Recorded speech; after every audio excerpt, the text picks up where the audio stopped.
One of the major events during this interwar period was the Great Depression. And in some countries after World War I, they were actually enjoying economic prosperity. The United States was a good example of this. The economy was booming throughout most of the 1920s, but all of that's going to come to a halt with the Great Depression in 1929. So, the causes of the Great Depression: war debt was one of the major causes. Germany owed money to Britain and France to pay back those war reparations after World War I. Britain and France owed a lot of money to the United States that they had borrowed during the war. And the United States was loaning money to Germany, who was using that same money to pay back Britain and France, who was using that same money to pay back the United States. And so you had this kind of merry-go-round of money, but no debt was really being settled. You also had overproduction of goods. During World War I, production of goods was ramped up to meet the growing demand during the war. Well, after the war, the demand fell, but production remained high, and that's going to lead to falling prices. And this is especially going to hurt your primary producing economies like Latin America and parts of Africa. It's going to hurt your farmers around the globe as well. And so the price of goods declined, which hurt a lot of these producers. Also, protectionism. A lot of countries tried to protect their own local economies. And so they start raising tariffs on other people's goods. And as they raise tariffs on other countries' goods, well, those countries raise tariffs on their goods. And ultimately, what that leads to is a decline in global trade, which hurts the overall global economy. And so these were some of the kind of underlying causes of the Great Depression. The spark that sets it all off is the stock market crash of 1929. So in the United States, because the economy was doing so well, many people were investing in the stock market, but they were taking some kind of risky ventures in the stock market, what we call speculation, trying to get rich quick in the stock market through risky investments.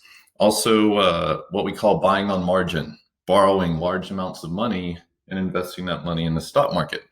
Well, a lot of people got away with that in the 20s because the stock market kept skyrocketing.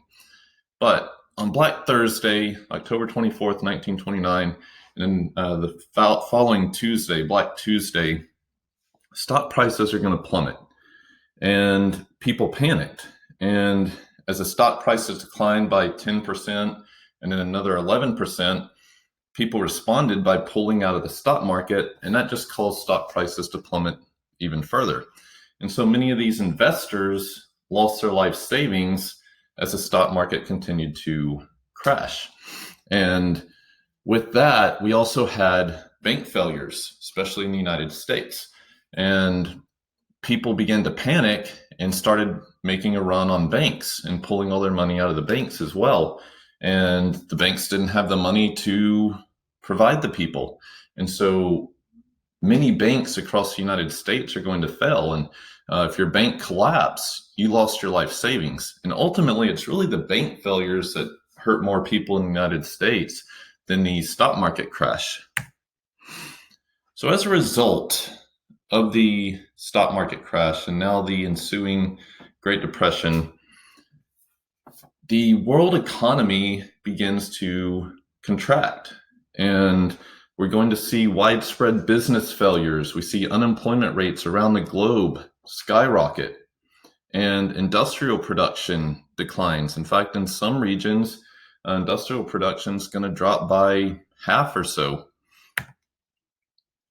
And so these industrial economies were impacted because now they weren't able to sell their manufactured goods to other countries because nobody was buying them. And so in places like Germany and Japan, their industrial production drops by like 50%. Germany was suffering from 35% unemployment rates, which is extremely high. Even the United States had unemployment rates of 25% or more.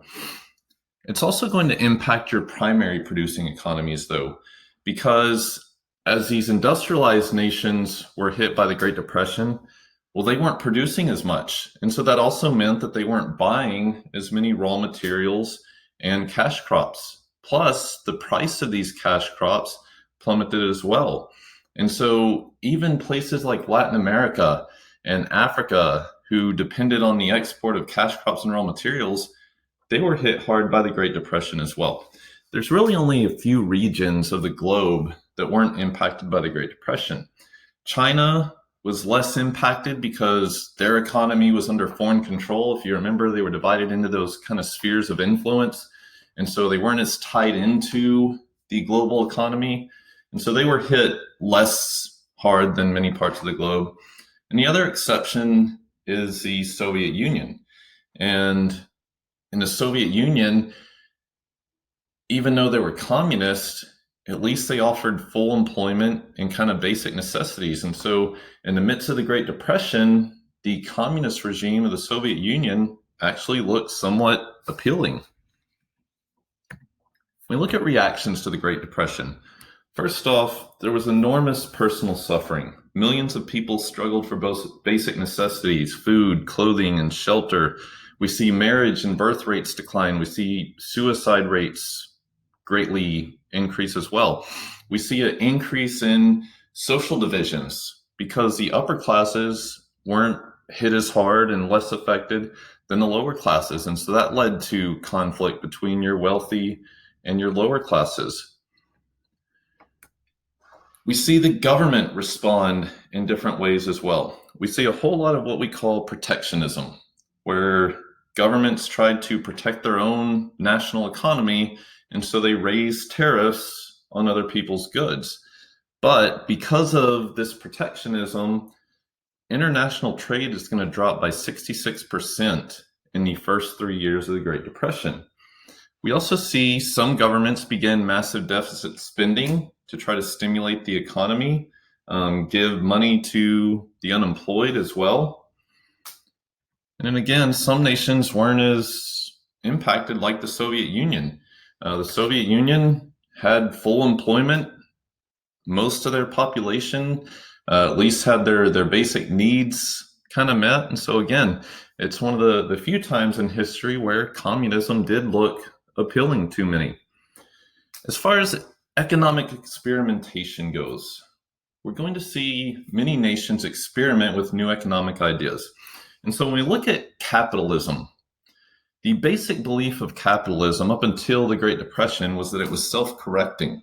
And so when hard times hit, you simply allowed it to take its toll and take its cycle, and eventually it would self-correct and things would turn back around.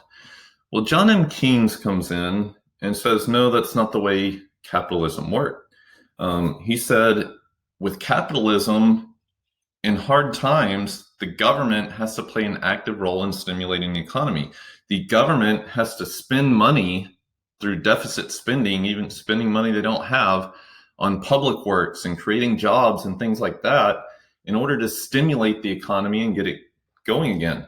And so John M. Keynes becomes one of the most influential economists of the entire 20th century. And we're going to see his ideas used in things like the New Deal. The New Deal was, in the United States, Franklin D. Roosevelt's plan to get us out of the Great Depression. And it included things like protecting the banks and creating the FDIC to protect people's bank investments. It included the creation of Social Security to give money to the elderly. It included massive public works projects to create jobs and help stimulate the economy. And ultimately, the New Deal did help alleviate some of the hardships. However, it would take the massive military spending of World War II to finally get us out of the Great Depression.